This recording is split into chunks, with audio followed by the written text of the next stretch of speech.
Next question के लिए heading है कि दो वक्रों के मध्यवर्ती क्षेत्र का क्षेत्रफल। समझो इस बात। अभी तक हम लोग जो एरिया निकालते थे ना, देखो एरिया बिटवीन टू कर्व्स, हम यहाँ पे अभी तक जो भी एरिया निकाले हैं वो या तो एक कर्व था और एक स्ट्रेट लाइन करके था, लेकिन अब जो हम लोग को सवाल बनाना है वो दो कर्व से घिरा हुआ है। अब दो कर्व में क्या हो सकता है, या तो दोनों हम लोग को पैराबोला हो सकता है, या दोनों वृत्त हो सकता है, या एक वृत्त एक पैराबोला बोला जा सकता है। इलिप्स हम लोग पढ़े हैं, इलिप्स को भी ऐड किया जा सकता है। जैसे कि सबसे पहला हम मान लो यहाँ पे एग्जांपल लेते हैं कि दो, यहाँ पे परवलय का बात कर लेते हैं, परवलय से घिरे क्षेत्र का क्षेत्रफल।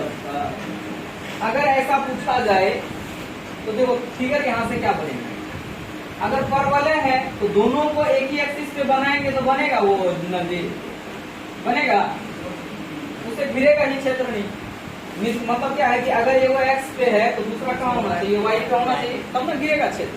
मीनिंग ये है कि जैसे कि अगर हम यहाँ पे बनाए, ये ऐसा एरिया होगा वाई एक्सिस पे, एक्स एक्सिस पे, और दूसरा होगा यहाँ पे वाई, इस तरह से हम जानते हैं। इसके लिए समीकरण क्या होता है, वाई स्क्वायर होगा, एक्स बराबर कितना वाई स्क्वायर करके तब एक्स एक्सिस बना, और इसके लिए समीकरण क्या होगा, वाई बराबर एक्स स्क्वायर होगा। अब इससे घिरा हुआ क्षेत्र हमको समझ में आ रहा है, ये जो बीच में एरिया दिख रहा है ये वाला, ये एरिया का क्षेत्रफल हमको निकालना है। अब पीछे जो कॉन्सेप्ट पढ़े हैं उसी पे ये भी बनेगा। अब क्या पढ़े थे नहीं पढ़े थे समझो। तो अगर यहाँ से हम ये कहें कि अगर यहाँ से ये पॉइंट हमको मिल जाए और इस पॉइंट से हम यहाँ पे लंब डाल दें, यहाँ से यहाँ तक का रिलेशन पता चलेगा ना। मीनिंग ये हुआ कि इस पॉइंट पे x का वैल्यू 0 और इस पॉइंट पे x का वैल्यू मान लेते हैं a है थोड़ा देर के लिए।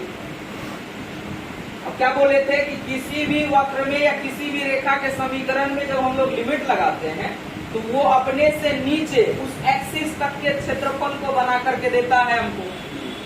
तो समझ में आया, अगर ये ऊपर वाला वक्र में मतलब इस वक्र में 0 से लेकर के a तक का लिमिट लगाएंगे तो ये पूरा एरिया बना करके देगा कि नहीं देगा, पूरा एरिया बना करके देगा। उससे उसी प्रकार से अगर नीचे वाले वक्र में, इस वाले वक्र में 0 से लेकर के a तक एरिया रखेंगे तो ये नीचे वाला एरिया बना के देगा ना।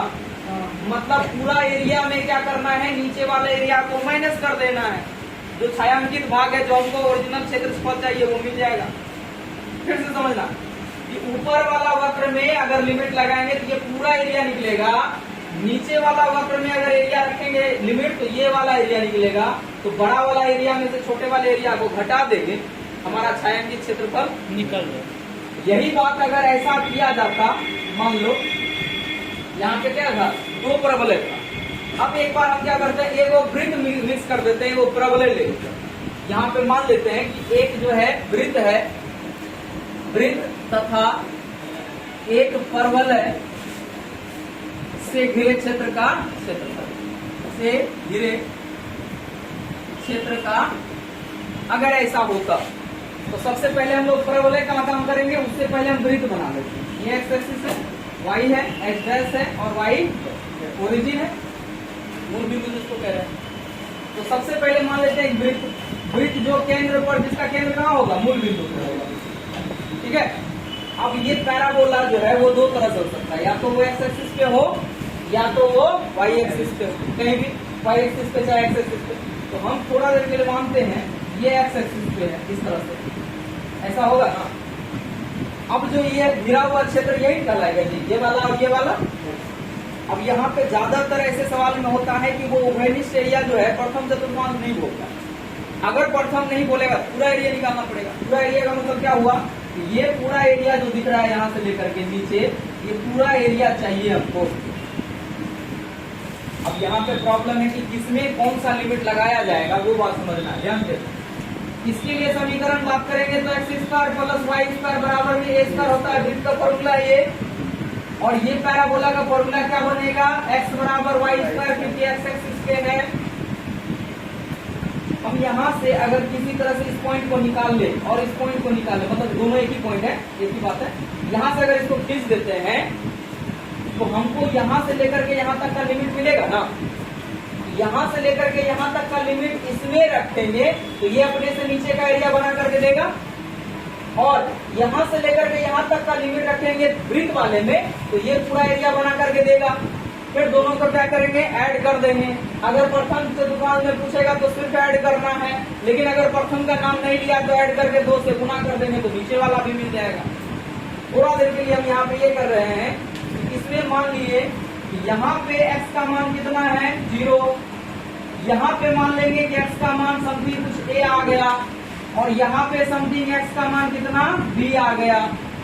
तो 0 से लेकर के a रखना है किस वाले समीकरण में, इस पैराबोला वाला में, तो ये क्षेत्रफल निकलेगा। फिर a से लेकर के b रखना है वृत्त वाले में, तो ये वाला एरिया निकलेगा, और दोनों को जोड़ करके 2 से गुना कर देंगे तो पूरा एरिया निकलेगा। इसी में अगर कभी ऐसा बोल दिया जाए कि 2 वृत्त से घिरे हुए क्षेत्र का क्षेत्र, अभी एक वृत्त एक पैराबोला ले रहे हैं, ये अलग अलग कॉन्सेप्ट हो सकता है। अगर ऐसा कहा जाए कि 2 वृत्तों से घिरे क्षेत्र का क्षेत्रफल। अब ये 2 वृत्त का मतलब होता है, एक वृत्त को हम सेंटर पे मानेंगे जिसका केंद्र कहाँ हो, मूल बिंदु पे हो। अच्छा, दूसरा भी यही होगा जिसमें ओवेनिस कहाँ से होगा जी, साइंटिफिक भाग बनेगा। देखो तो एक समीकरण आएगा जो आगे हम लोग कॉन्सेप्ट पढ़ेंगे, जो कि जिसका केंद्र जो है वो मूल बिंदु पे नहीं होता। मान लो यहाँ पे होगा समीकरण, यहाँ से एक नया वृत्त बनेगा इस तरह से, ठीक है।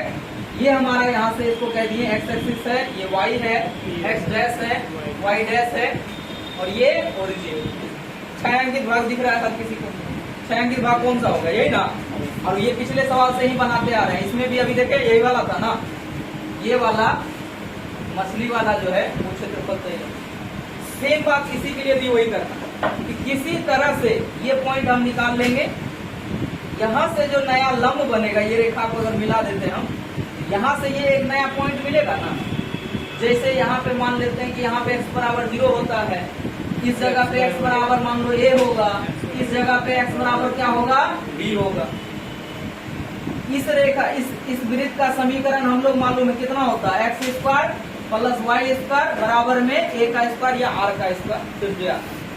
और इस वृत्त का समीकरण जो हम लोग आगे पढ़ेंगे वो ये होता है, ये भी वृत्ति में है जी, x square plus y square बराबर में स्क्वायर। लेकिन थोड़ा सा फर्क ये होगा कि इस x स्क्वायर के जगह पे मूल बिंदु पे इसका केंद्र तो नहीं है। x एक्सिस पे अगर आता है तो इसमें थोड़ा सा बदलाव हो जाता है, इसको हम लोग कहते हैं x माइनस h का होल स्क्वायर। जब ये h एक्सिस पे हो, सॉरी x एक्सिस पे होगा तो x माइनस h कर लेंगे, और जब अगर ये y, ये ऐसा भी तो हो सकता था ऊपर, जब यहाँ पे होगा तो उसमें क्या हो जाएगा y माइनस h का होल स्क्वायर। अब ये 2 तरह के बात होता है कि त्रिज्या इसका और उसका h दोनों सेम हो जाए, तो मतलब यहाँ से लेकर के यहाँ हो जाएगा। अगर इस h का मान बड़ा हो, मान लो कि इसकी त्रिज्या से ज्यादा, इसकी त्रिज्या मान लो पहली वाली वृत्त का त्रिज्या 5 है और दूसरा का त्रिज्या मान लो 8 है, तो वो मूल बिंदु को टच नहीं करेगा, वो थोड़ा सा आगे होकर के ही गुजर जाएगा, तो एरिया तो फिर भी इसी तरह का न बनेगा। बस हमको लिमिट काउंट करना है कि पहला लिमिट यहाँ से लेकर के यहाँ तक कितना हो रहा है और यहाँ से लेकर के यहाँ तक। कहानी उसी के सवाल की तरह इसमें भी है कि 0 से लेकर के a ये वाला समीकरण में रख देंगे तो ये वाला एरिया निकल जाएगा।